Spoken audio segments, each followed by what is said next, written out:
क्या ये? कहां से आया? बताओ। पापा मुझे नहीं पता ये। मैं तुम्हें तुम्हारी पसंदीदा चॉकलेट से भी ज्यादा प्यार करता हूँ। कौन है ये? कौन है? किसने भेजा ये? पापा आप जैसा सोच रहे हैं वैसा कुछ नहीं है। मेरा किसी के साथ कोई अफेयर नहीं है। अफेयर नहीं चल रहा है? अच्छा, ये क्या है? कहां से आया फिर ये? बताओ मुझे। आरू, अब हो गई तसल्ली? मुझे बेवकूफ समझा है? तुम्हारे गिफ्ट फेंकने से मैं ये मान लूं कि तुम्हारा कोई चक्कर नहीं चल रहा है। पापा आपको जो समझना है आप समझिए। तंग आ गई हूं मैं आपसे। आरोही, आप ना बात का बतंगड़ बना देते हैं।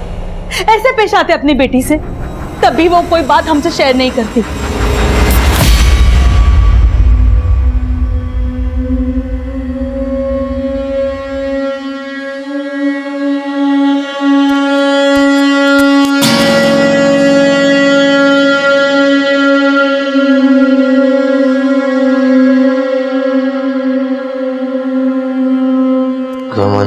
Avanti nirvyanti, avanti avanti nirvyanti, avanti avanti nirvyanti, avanti avanti nirvyanti.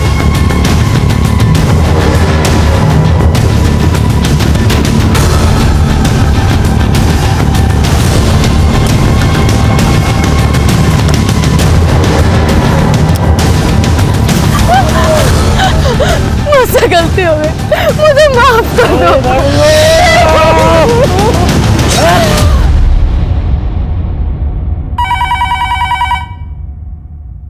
Hello,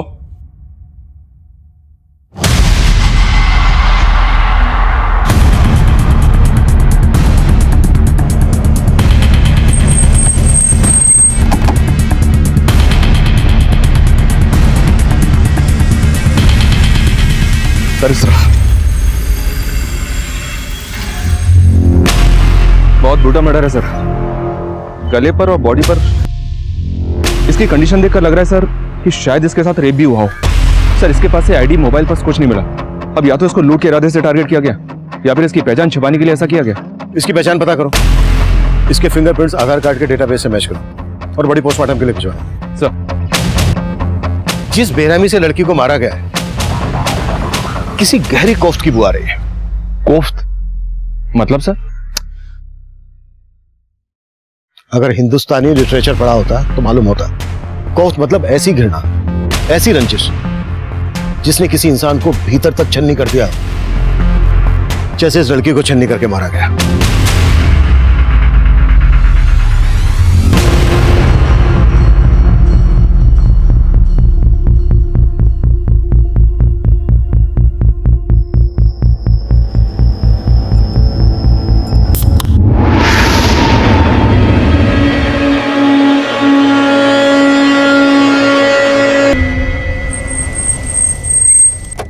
नमस्कार, मैं senior inspector Abhimanyu Jindal, crime petrol Dastak में आप सभी का स्वागत करता हूं।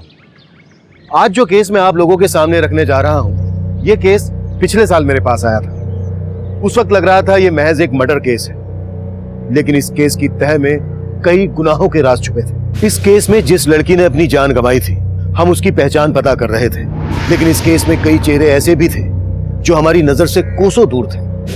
अफसोस ये था कि उस दूरी को तय करने के लिए हमें कई गुनाहों के अंजाम देखने थे, क्योंकि इस केस में कोई एक नहीं बल्कि कई विक्टिम थे।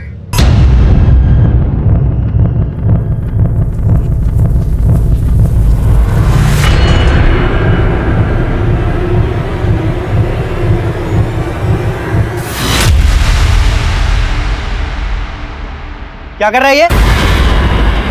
वीडियो बना रहा है? तेरा ये वीडियो मैं डिलीट ही कर दूंगा। फोन दे मेरा, साले मुझे मारेगा, मुझे मारेगा। रुक साले, तेरे को तो मार दूंगा मैं। साले तेरे को तो मार दूंगा मैं। रुक जा, छोड़, मैं मार दूंगा उस साले को। ये वीडियो बना रहा था आपका। साले रुक, रुक, तुम जाओ यहाँ से वरना ये कुछ भी कर सकता है।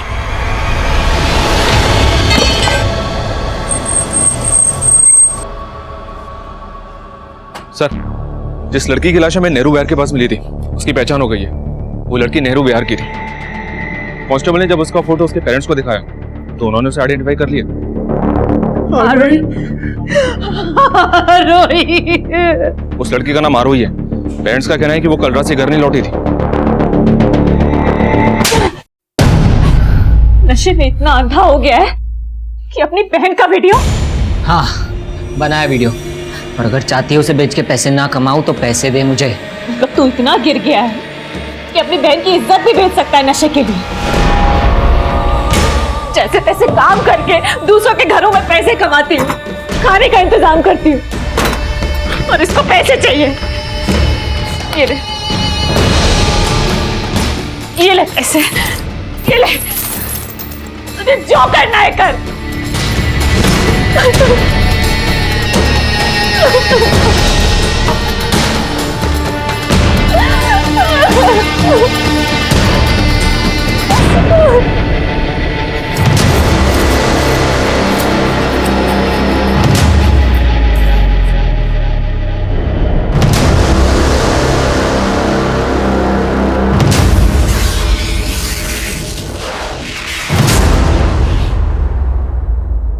आप लोगों की आरोही की किसी के साथ कोई दुश्मनी थी?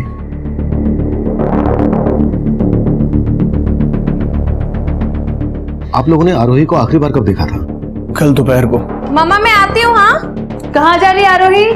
निशा के घर मम्मा, कंबाइंड स्टडी के लिए, आपको बताया था ना। और जब मैंने उसकी दोस्त को फोन किया तो उसने कहा कि हाँ अंकल, आरोही तो 8 बजे चली गई थी। निशा वो तुम्हारे घर आई भी थी या उसने तुमसे झूठ बोलने के लिए कहा? तो आपको लग रहा है कि आरोही की दोस्त निशा ने आपसे झूठ बोला था? शायद। और आपको लगता है कि आरोही का किसी के साथ अफेयर था? सर आरोही का अफेयर था ही नहीं, उसकी फैमिली को गलतफहमी थी। कैसी गलतफहमी? कोई तो उसे बार बार कॉल करता था और हाँ बहुत सारा गिफ्ट्स भेजता था। पर वो था कौन ये तो पता होगा ना तुम्हें? नहीं सर, वो कौन था वो मैं तो क्या, वो तो आरोही को भी नहीं पता था। आरोही तू इन सब चीजों को लाइटली मत ले यार, मेरी बात मान, एक बार अपने पेरेंट्स से बात करके देख। कोई फायदा नहीं है यार, उल्टा वो लोग मुझे ही गलत समझेंगे। उसके पेरेंट्स ने कभी उस पर ट्रस्ट किया ही नहीं, और उसके फादर का नेचर बहुत ज्यादा अनोइंग है, वो अपने आगे किसी की नहीं सुनते। कहीं ऐसा तो नहीं है कि निशा जानबूझकर उस लड़के के बारे में हमसे छुपा रही हो? सर अगर वो लड़का आरोही को बार बार कॉल करता था तो आरोही के कॉल रिकॉर्ड से पता चल जाएगा, और एक बार पता चल गया कि वो लड़का कौन है तो ये पता लगाना मुश्किल नहीं होगा कि निशा हमसे कुछ छुपा रही है या नहीं। करेक्ट। आरोही और निशा दोनों के बारे में सब कुछ पता करो।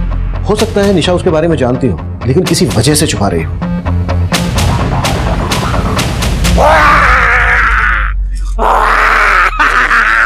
बम्बोले, बम्बोले, डर मुझसे। मैं डरता नहीं, मैं डराता हूँ। और क्या साले क्या फर्जी बाबा बना फिरते हैं? अब मैं डराऊंगा कैसे? डराना है? चल मेरे साथ चल। अरे चल ना, मैं बताता हूँ तुझे किसको और कैसे डराना। नहीं नहीं नहीं चल नहीं। चल ना। सर आरोही के कॉल रिकॉर्ड में एक नंबर मिला है और ये नंबर किसी आलिंद नाम के लड़के का है। मतलब ये वही लड़का है जो बार बार आरोही को कॉल कर रहा था? जी सर, लेकिन सर निशा के कॉल रिकॉर्ड में आलिंद का नंबर नहीं मिला और ये नंबर पलवल के एड्रेस पे रजिस्टर्ड है।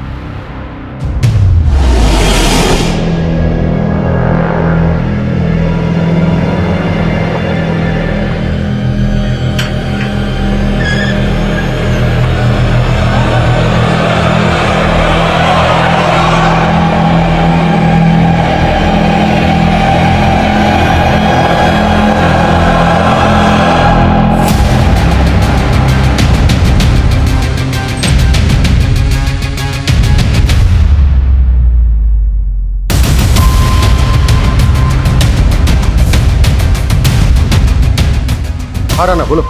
आलिंद के घर पे तो ताला लगा है सर। मतलब उसका आरोही के मर्डर से कोई ना कोई कनेक्शन जरूर है, इसलिए फरार हो गया। उस तक पहुंचने की कोई लीड? आलिंद के आसपास में इंक्वायरी की तो पता चला उसके आगे पीछे कोई नहीं है, लेकिन एक बात है सर, आरोही का मर्डर हुआ 4 दिन पहले और आलिंद का घर पिछले 2 महीने से बंद है। लेकिन आलिंद का फोन आरोही के मर्डर वाली रात तक फरीदाबाद में एक्टिव था और उसका घर है पलवल में। मतलब पिछले 2 महीने से वो फरीदाबाद में रह रहा था। मामला कुछ अटपटा लग रहा है। एक काम करो राना, निशा से बात करो, देखो आलिंद के बारे में क्या बोलती है। सर इसको मैंने कहीं देखा है, ये तो ऑटो वाला है।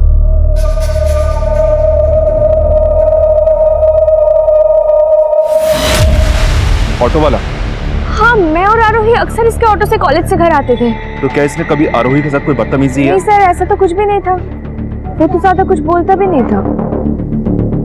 हाँ, पर एक बात है, हम जब उसके ऑटो में होते थे ना, तो वो मिरर से हमें देखने की कोशिश करता था।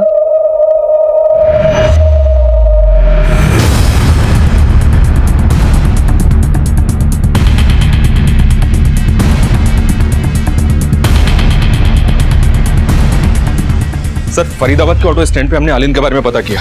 वो वहाँ 2 महीने पहले से ऑटो चला रहा था और आरोही के मर्डर के बाद से ही गायब है। वो फरीदाबाद में कहाँ रह रहा था, किस किस से मिल रहा था, कुछ तो पता चला होगा? नहीं सर, यहाँ उसके बारे में कोई कुछ नहीं जानता।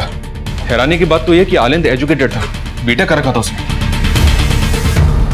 पलवल से पढ़ा लिखा लड़का जिसका पलवल में अपना खुद का घर था, वो फरीदाबाद में ऑटो चलाए। ऐसा कोई पागल प्रेमी कर सकता है। ये जरूर आरोही से एक तरफा प्यार करता होगा और उस रात इसने आरोही से अपने प्यार का इजहार किया होगा। और मतलब सर, वो कोफ्त इस सिर्फ आशिक आलिंद की थी? कोफ्त जब प्यार मोहब्बत की हो तो कभी कभी उसके साथ जुर्म भी दस्तक देता है, और ये दस्तक आरोही को रोजाना मिल रही थी। चूक आरोही के माता पिता से भी हुई थी और आरोही से भी हुई थी। ये चूक क्या थी, क्यों हुई थी, ये एक बड़ा सवाल था। इसका जवाब उस वक्त हमारी सोच से परे था। उस वक्त हम आलिंद को ढूंढ रहे थे और तभी एक साथ कई और अपराध इस केस की फहरिस्त में जुड़ने को तैयार खड़े थे। सुनिए, आपने मेरे भाई जग्गी को देखा क्या? भाई देना यार।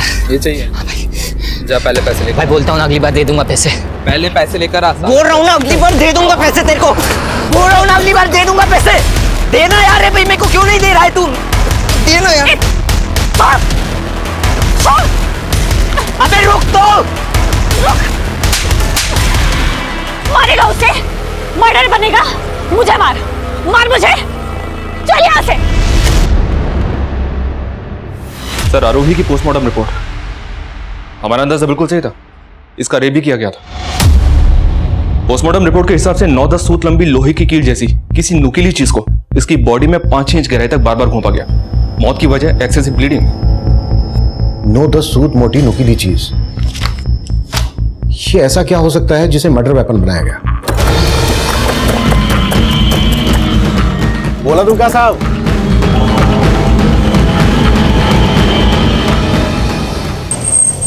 मजदूर लोगों का जरूरत है, दो। कौन आएगा? साहब साहब साहब साहब, जो दिहाड़ी दो के काम करूंगा। काम की बहुत जरूरत है साहब। सर, एक बंदे को दो ही लोग चाहिए थे साहब, मुझे, दो दिहाड़ी दो ही दो लोग चाहिए थे। साहब, जो दिहाड़ी दोगे सर, काम की बहुत जरूरत है साहब।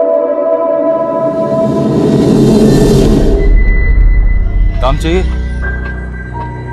तेरी हालत ना चौराहे पर भीख मांगने वाले जैसी हो रही है, तो मेरी बात मान, तेरी ये सारी मुश्किलें दूर हो जाएंगी। करना क्या होगा सर? अरे मैं बताता हूँ ना। अरे ओ छछुंदर, जल्दी ते 2 गिलास शरबत बना दे। 2 नहीं, 1। अरे मैं पिला रहा हूँ ना यार, मौज कर। ये देख रहा है, जल्दी करना। देख, मैं तेरी फटी किस्मत सिलने वाला, लेकिन उससे पहले ना तुझे तेरी ये ईमानदारी और ये शराफत छोड़नी।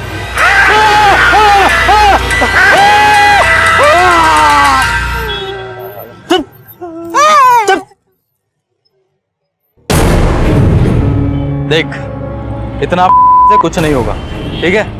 अगर मेरे साथ रहेगा ना तो ऐश करेगा।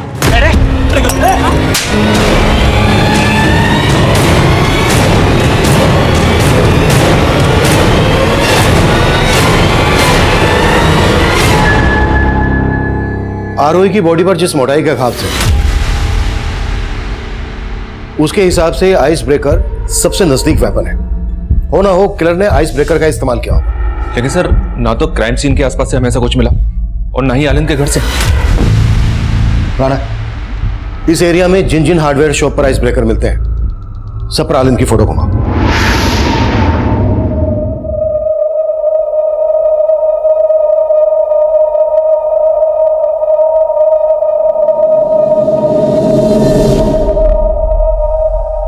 ये झूठ मूठ का दुखी होने का नाटक मत कीजिए, सब आपका दोष है।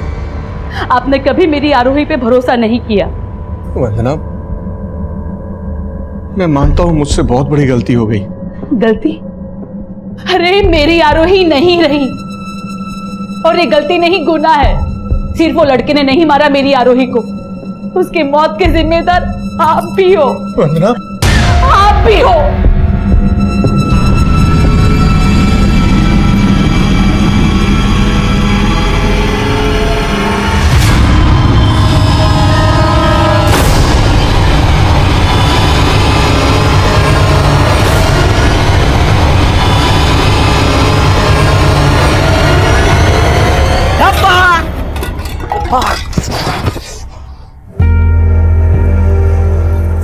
दर्द हो रहा है भैया, मुझे माफ कर दो भैया। सारा खाना गिर गया, घर में फूटी कोड़ी भी नहीं है। पर वो लंबरदार तो आपको काम दिला रहा था ना भैया। नंबरदार अच्छा आदमी नहीं है, उसके साथ नहीं करना काम हमें। कहीं ना कहीं से पैसों का इंतजाम हो जाएगा, तू परेशान मत। पैसा है हमारे पास भैया, आज बहुत बख्शिश मिली मुझे, सबको मैंने बहुत हंसाया, बस आपको दुख पहुंचा दिया। अरे वाह, बड़ा प्यार व्यार हो रहा है यार, थोड़ा प्यार हमें भी कर लो। कहाँ है तेरा वो लंबरदार? भैया हमें नहीं पता कहाँ है। अच्छा, मालूम नहीं तुझे? मालूम नहीं इसे लंबरदार कहाँ पे? अरे भैया नहीं नहीं भैया, भैया भैया भैया भैया भैया मालूम मत भैया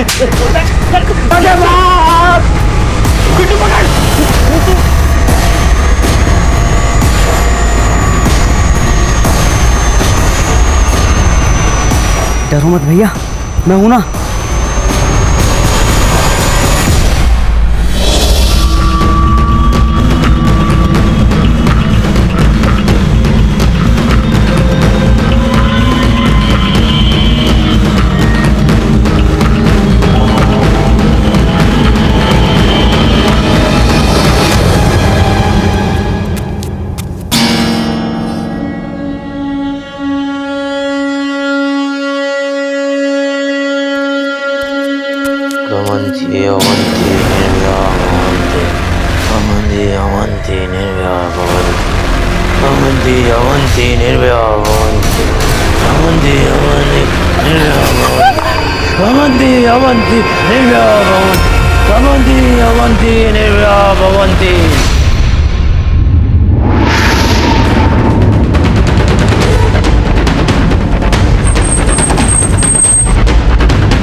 हटो हटो हटो।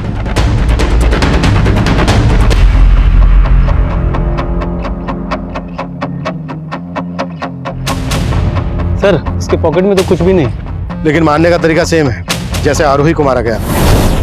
इसे भी किसी पतली और नोकीली चीज से घोप घोप कर मारा गया है। सर यहाँ भी उसी तरह का बियर कैन मिला है जैसा आरोही की लाश के पास से मिला था। मतलब साफ है, आरोही और इसका किलर कोई एक ही है। सर इस आदमी के बारे में पता चला है कि इसे अक्सर लेबर चौक के आसपास देखा गया था। लेबर चौक? बॉडी पोस्टमार्टम के लिए भिजवाओ, हम लेबर चौक जाते हैं। सर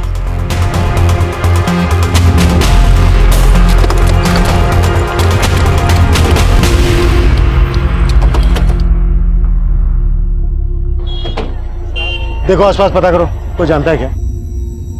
इसको पहचानते हो क्या?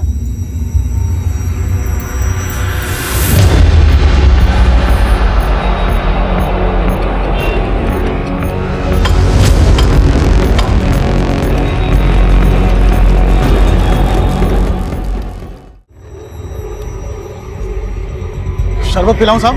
नहीं। इसको जानता है? हाँ साहब, ये तो लंबरदार है। लंबरदार? हाँ, लोग इसको यही बुलाते हैं, इसका असली नाम तो हमको नहीं मालूम है। इसके बारे में कुछ और जानता है? ये कहाँ रहता था, इसका कोई दोस्त रिश्तेदार? इतना तो मैं इसको नहीं जानता साहब। हाँ, लेकिन कुछ दिन पहले ये आदमी यहाँ आया था और इसके साथ एक और लड़का था, यहाँ खड़ा था वो। फिर बीच में एक बहरूपिया आया, वो डराने लगा सबको। फिर दो लोग आए और मारने लगे इनको। अच्छा, लंबरदार के पीछे जो दो लोग भागे थे वो कौन थे? नहीं साहब, इतना तो मुझे नहीं मालूम। और लंबरदार के बारे में साहब इससे ज़्यादा मैं कुछ नहीं जानता। साहब ये वही बहरूपिया है साहब, ये वही है साहब। ए रोक, इधर आ। पकड़ो इसको।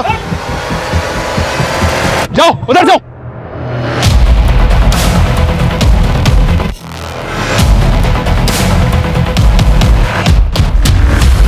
उधर तो नहीं मिला, तुम्हें मिला क्या? नहीं साहब, हाथ नहीं लगा, पता नहीं कहाँ गायब हो गया। राणा, इस बेरूपिया का हमारे लिए मिलना बहुत जरूरी है। इसे हमें देखते ही भागना शुरू कर दिया था। मुझे लगता है लंबरदार के मर्डर से इसका कोई ना कोई कनेक्शन जरूर है। और पता करो, आरोही और अलन से इसका कोई कनेक्शन है क्या? हेलो हेलो हेलो, मैं आरोही की फ्रेंड निशा बोल रही हूँ। हाँ निशा बोलो। सर, मेरी जान खतरे में है, मैं आपसे मिलना चाहती हूँ। सर, यही वो जगह है। मैं कल रात उधर से आ रही थी तो कोई मेरा पीछा कर रहा था। फिर अचानक किसी ने मेरी तरफ बियर की कैन फेंकी।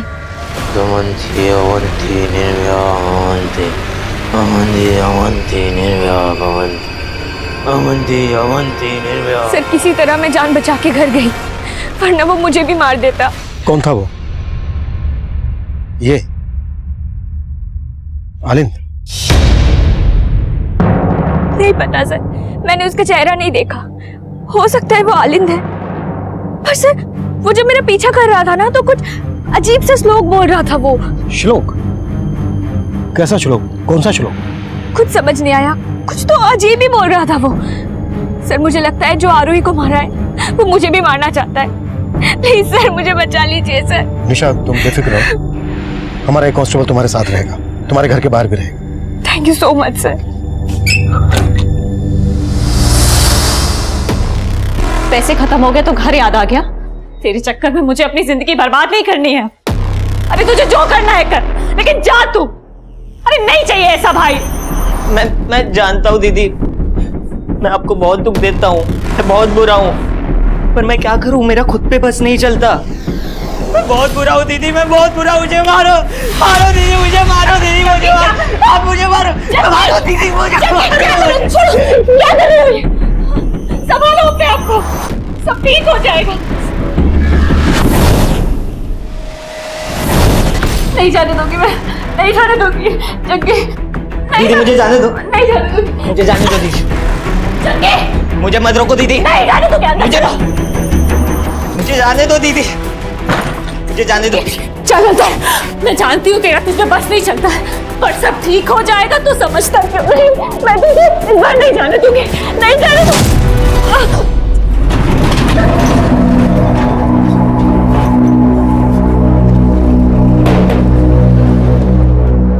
क्या जरूरत थी पुलिस को देकर भागने की?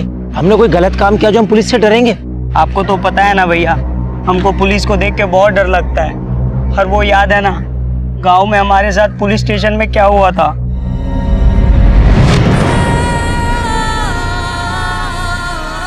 दीदी मुझे माफ कर दो, मुझे माफ कर दो दीदी, गलती हो गई, मुझे माफ कर दो दीदी, मुझे माफ कर दो दीदी, मुझे माफ कर दो, मुझे माफ कर दो दीदी, मुझे माफ कर दो, मुझे माफ कर दो दीदी, मुझे माफ कर दो। क्यों मार रहा है? मुझको क्यों मार रहा है? मुझे मार दे, मुझे मार, ये ले, इसे मार दे, मुझे मार दे, मुझे।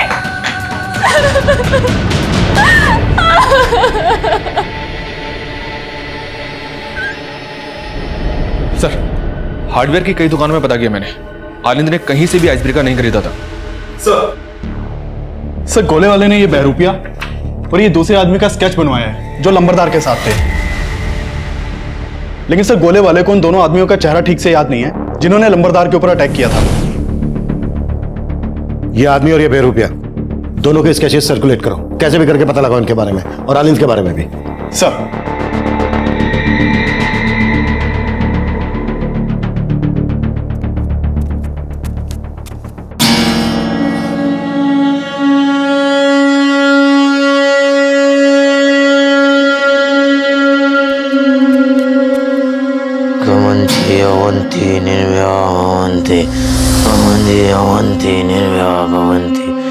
Avanti, avanti, nirvya bhavanti. Avanti, avanti, nirvya bhavanti. Avanti, avanti, nirvya bhavanti. Avanti, avanti, nirvya bhavanti. Avanti, avanti, nirvya bhavanti. Sir, लंबरदार का असली नाम रघुवीर है। हिस्ट्री शीट रहता है, चोरी के केस में 2-4 बार अंदर भी जा चुका है। इसके गैंग में 2 मेंबर और हैं, पिंटू और भोलू। उस गोले वाले को हमने पिंटू और भोलू की तस्वीर दिखाई, तब उसने पहचाना कि इन्हीं दोनों ने उस दिन रघुवीर पर अटैक किया था।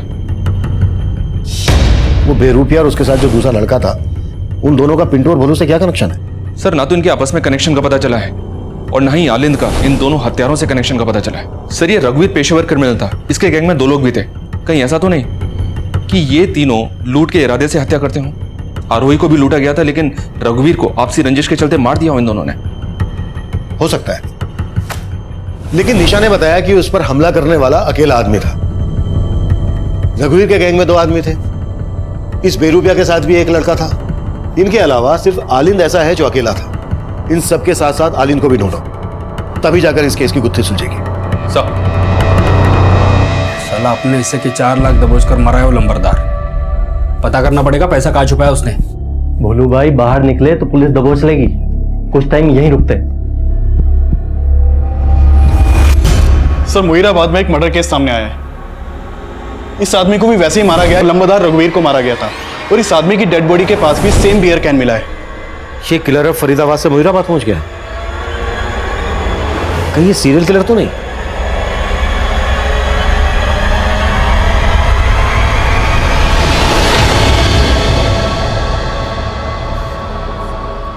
राणा सर, इन तीनों मर्डर्स में एक चीज कॉमन है। क्या सर? ये देखो, इन तीनों के पैर में काला धागा बंधा है। ये बात हमने पहले नोटिस नहीं की। इसका मतलब किलर विक्टिम्स के पैर में पर्पसली काला धागा बांधता है। करेक्ट। इन तीनों मर्डर्स का किसी ना किसी तंत्र से कनेक्शन जरूर है। हो सकता है तीनों विक्टिम्स का किसी तांत्रिक के यहाँ आना जाना हो। सना, एक काम करो, आरोही के पेरेंट्स से फिर से बात करो और पता करो कि आरोही का या उनका किसी तांत्रिक से कोई कनेक्शन है क्या।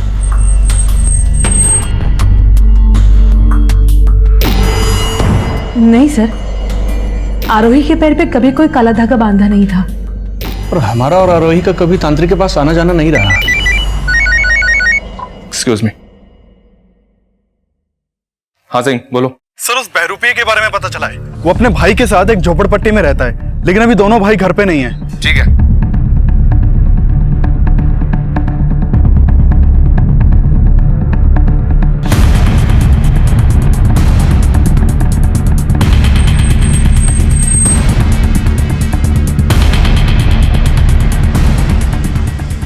काफी तोड़फोड़ हुई है। हाँ सर, आसपास के लोगों से पूछताछ की। उन्होंने बताया कि कुछ दिन पहले रघुवीर के आदमी ने दोनों भाइयों को जान से मारने की कोशिश भी की थी। सर, उसके बाद से ये दोनों भाई कहाँ गायब हैं किसी को कुछ मालूम नहीं है। और सर, एक और बात पता चली है, इन दोनों भाइयों के यहाँ एक प्रोस्टिट्यूट का भी आना जाना था। उस प्रोस्टिट्यूट को मैंने थाने बुलवा लिया है।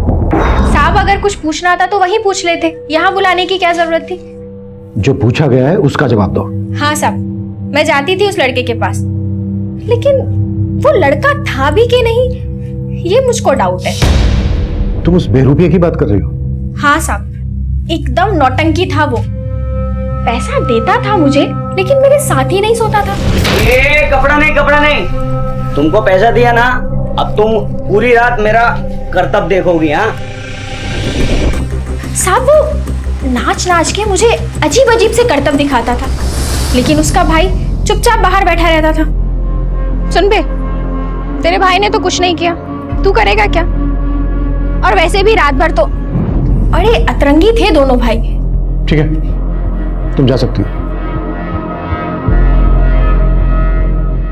बड़ी अजीब बात है राणा, ये दोनों भाई प्रोस्टिट्यूट को अपने पास बुलाते थे, लेकिन इसके साथ कुछ करते नहीं थे, जबकि आरोही के साथ रेप हुआ था।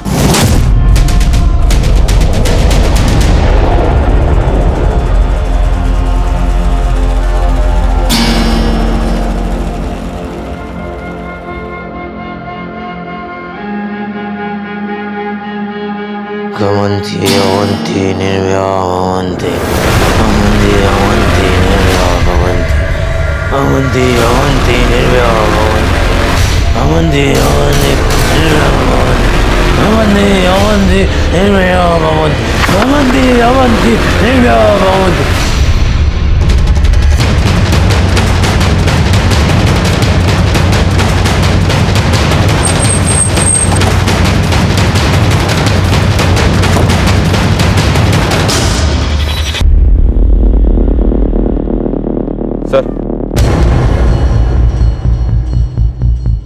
पहले तो मर्डर फरीदाबाद में, पिछला मर्डर मुहीराबाद में, और अभी एक मर्डर पलवल में। मोडस ऑपरेंडी भी सेम ही है सर। बॉडी के पास बियर की गेंद और पैर में काला धागा बंधा है।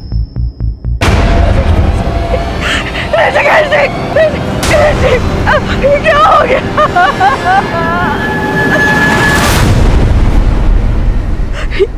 ये मेरे पति है, वो अक्सर रात को लेट घर आते हैं। आपके पति की किसी के साथ कोई दुश्मनी थी? नहीं। आपके पति की तरह कई और लोगों के भी मर्डर हुए हैं, जिनमें ये हमारे सस्पेक्ट हैं।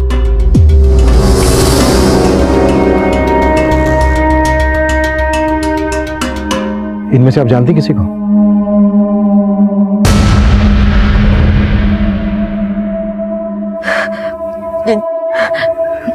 नहीं सर।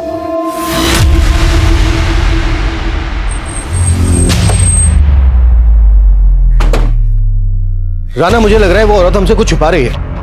मतलब सर आप कहना चाहते हैं कि वो इन सस्पेक्ट्स में से किसी न किसी को जानती है? हो सकता है।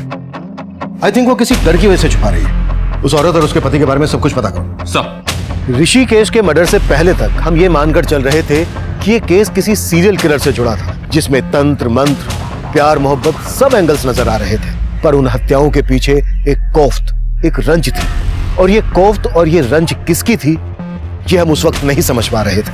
साइको लवर आलिंद, बेरूपिया रंजीत, उसका भाई कौशल, हिस्ट्री शीटर रघुवीर के आदमी, हम सबको ढूंढ रहे थे। लेकिन उन हत्याओं का मकसद क्या था, उन्हें अंजाम तक पहुंचाने वाला कौन था, ये तब एक बड़ा सवाल बना हुआ था।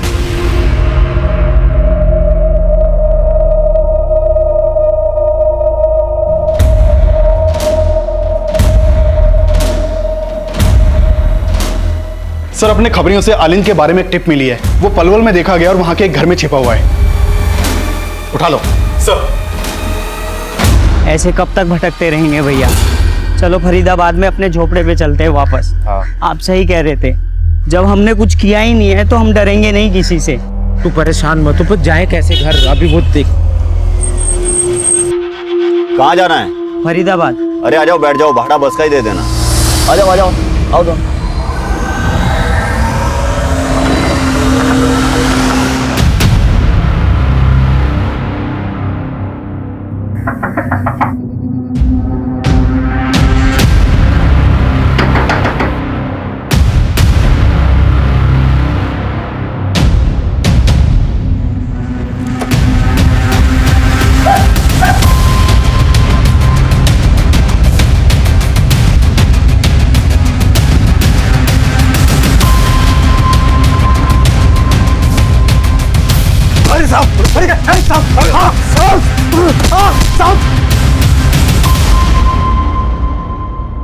तू ना मेरी समझ में नहीं आ रहा है। तूने बीटेक किया, बीटेक करने के बाद रिक्शा चलाने लगा, और ये मंत्र मंत्र कहां से सीखा तूने?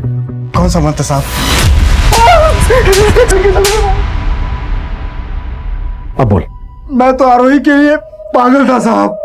उसको देखने के लिए ऑटो चलाने लगा, उसको फोन करके गिफ्ट देके के उसका हाँ का इंतजार करता था साहब।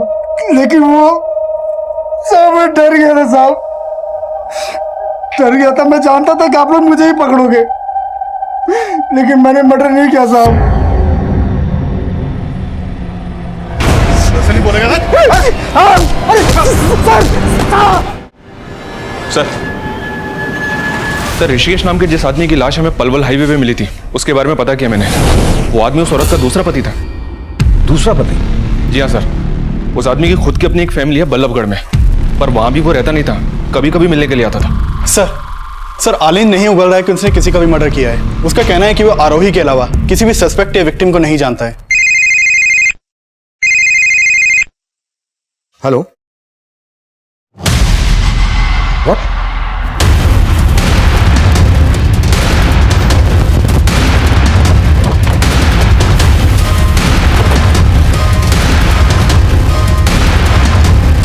सर ये देखिए, ये तो वही बेरूपिया लग रहा है, और ये भी उसी मोडस ऑपरेंडी से मारा गया है।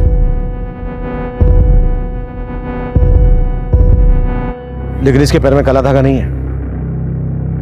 सर कहीं ऐसा तो नहीं किसी ने इसका मर्डर करने के लिए उस किलर की मोडस ऑपरेंडी का इस्तेमाल किया? हम तो अब तक इसी को सस्पेक्ट मानकर चल रहे थे।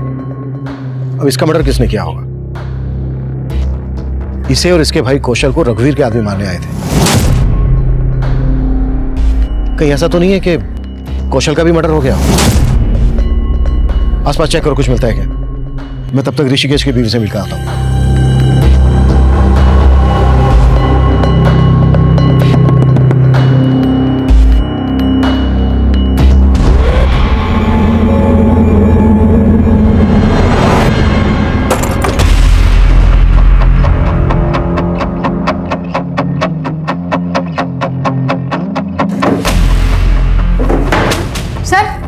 ये देखिए सर जो औरत इस घर में रहती थी वो ऋषिकेश के मर्डर के बाद से ही गायब है, और पड़ोसियों से पता चला है कि वो बहरूपिया और उसका भाई दोनों यहाँ आए थे। वो दोनों इस औरत से मिलने ही आए थे। क्या कनेक्शन हो सकता है दोनों का इस औरत से? सर लोगों को उन दोनों के बारे में कुछ पता नहीं है। ये आदमी इस औरत का पहला पति होगा और ये दोनों इसके बच्चे। रतन फोटो स्टूडियो, बल्लभगढ़ का एड्रेस है। तू मां नहीं है, तू लायर है टायर। तेरे पास नहीं आना चाहिए था। मैं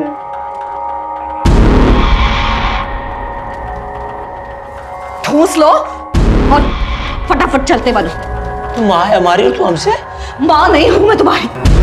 तुम दोनों मेरे दुश्मन हो, दुश्मन। फटाफट खा के निकलो यहाँ से। नहीं जाएंगे जब तक हम तेरे उस नए पति से नहीं मिल लेते। तेरी वजह से ऋषिकेश जी, तेरा छोटा बेटा भी तो मरा है वहां। रंजीत के लिए आंसू नहीं निकले तेरे। बोल मुझे, बोल।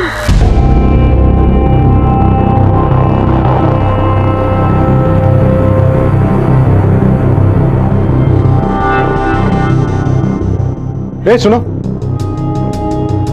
जी साहब। ये होशियार का घर है ना? हाँ साहब, घर तो यही है, लेकिन उसका तो काफी टाइम पहले मर्डर हो गया था।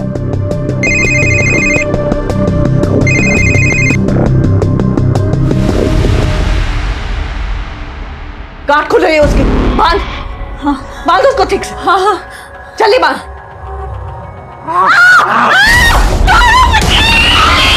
मैं खोलती हूँ तुझे। छोड़ छोड़ छोड़ दिया, ये देख छोड़ दिया, छोड़ दिया। साहब यही है रश्मि का घर।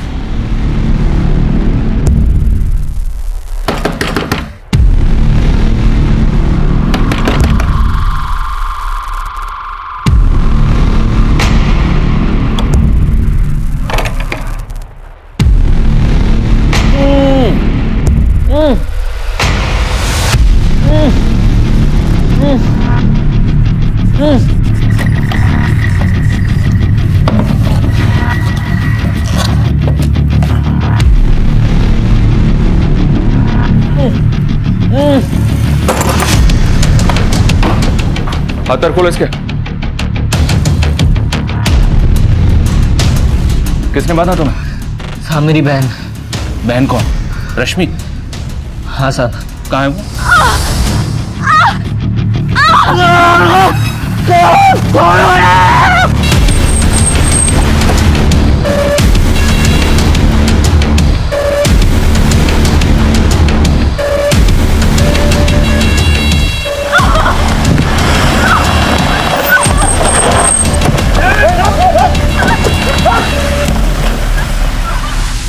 इसने मुझे 2 बार विधवा बनाया। पहली बार अपने सगे बाप होशियार जी को मार डाला, फिर ऋषिकेश जी को भी मार डाला। लेकिन रंजीत को कौशल ने नहीं मारा था, उसको ऋषिकेश अंकल के बेटे ने मारा था, बदला लेने के लिए। कहाँ जाना है भाई? छोड़ दूं?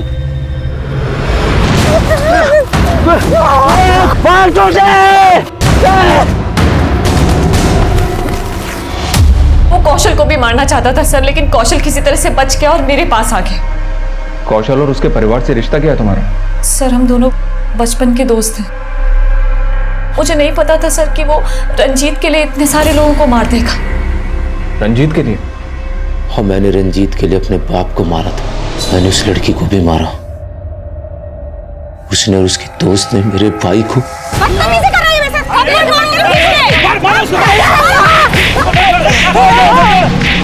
मजाक करके पैरों पे अमर के अपना पेट पालता था, लेकिन वो लड़की। तो फिर रघुवीर को क्यों मारा? रघुवीर के गैंग के लोग उससे अपना हिस्सा चाहते थे। उसने सबका हिस्सा मार लिया और उसके गैंग के लोग हमारे घर में आके हम दोनों को मारने लगे। हम वहां से जैसे तैसे करके भागे और हम जाकर रघुवीर के घर में छिप गए। हम दोनों उसके घर में छुप तो गए, लेकिन मेरे अंदर आग जल रही थी, तो मैं अपने अंदर की आग बुझाने के लिए उस लड़की को मारने चला गया और वो बच गई। मैं वापस रघुवीर के घर आया तो देखा मुईराबाद में मैंने जिस आदमी को मारा, ये वही आदमी था जिसने बचपन में पुलिस स्टेशन में मेरे भाई की चड्डी उतारी थी। ये अंदर से भी लौंडिया तो नहीं है, देखा जाएगा। और फिर मैंने अपने सौतेले बाप को भी मार दिया। उसकी वजह से हमारी माँ हमें छोड़कर चली गई थी और उस दिन उसने हम दोनों को जलील भी किया था। खाना क्यों दिया कुत्तों को? फिर मेरे सौतेले भाई ने अपने बाप का बदला लेने के लिए मेरे भाई रंजीत को मार दिया। ये बोल, सबके पैर में जो काला धागा बंधा होता था, उसका क्या चक्कर है? साहब, वो धागे मैंने ही बांधे हैं। जब मैं छोटा था ना, तो मैंने अपने बाप को मार दिया था, तो मुझे एक बाबा ने प्रायश्चित कराया और बोला तू किसी का भी खून करेगा ना तो बस ये मंत्र पढ़ देना, यमंग धमंग धमंग यंदनी निर्भया। रंजीत की हत्या ऋषिकेश के बेटे सुनील ने की थी, जिसे हमने गिरफ्तार कर लिया था। रघुवीर गैंग के दोनों अपराधी अभी तक फरार हैं, पर इस केस के प्राइम एक्यूज कौशल का मानसिक संतुलन ठीक नहीं था। उसका बचपन ऐसे वैशी माहौल में गुजरा था जिसने उसका जीवन ही कुंठित कर दिया था, और जब उसने अपने पिता की हत्या का प्रायश्चित करना चाहा, तब वो एक ढोंगी तांत्रिक के अंधविश्वास का शिकार हुआ। इस केस की इन्वेस्टिगेशन के दौरान हमें रश्मि पर हुए अत्याचारों का पता चला और अदालत के फैसले पर रश्मि के भाई जग्गी को रिहैब सेंटर भेज दिया गया। अब मैं सीनियर इंस्पेक्टर अभिमन्यु जिंदल आप लोगों से विदा लेता हूं। आपसे फिर मुलाकात होगी एक नए केस के साथ। देखते रहिए क्राइम पेट्रोल दस्तक। मकसद बताना नहीं, बचाना है।